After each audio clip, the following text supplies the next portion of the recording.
The National Weather Service in Ruskin has issued a special marine warning for Charlotte Harbor and Pine Island Sound, coastal waters from Bonita Beach to Englewood, Florida, out 20 nautical miles until 3:45 p.m. Eastern Daylight Time.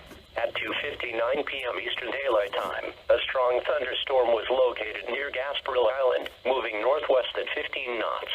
Hazard: wind gusts 34 knots or greater in small hail. Source: radar indicated. Impact: small craft could be damaged in briefly higher winds and suddenly higher waves. Locations impacted include Sanibel, Don Pedro Island, Gasparilla Island, and Captiva. Move to safe harbor until hazardous weather passes.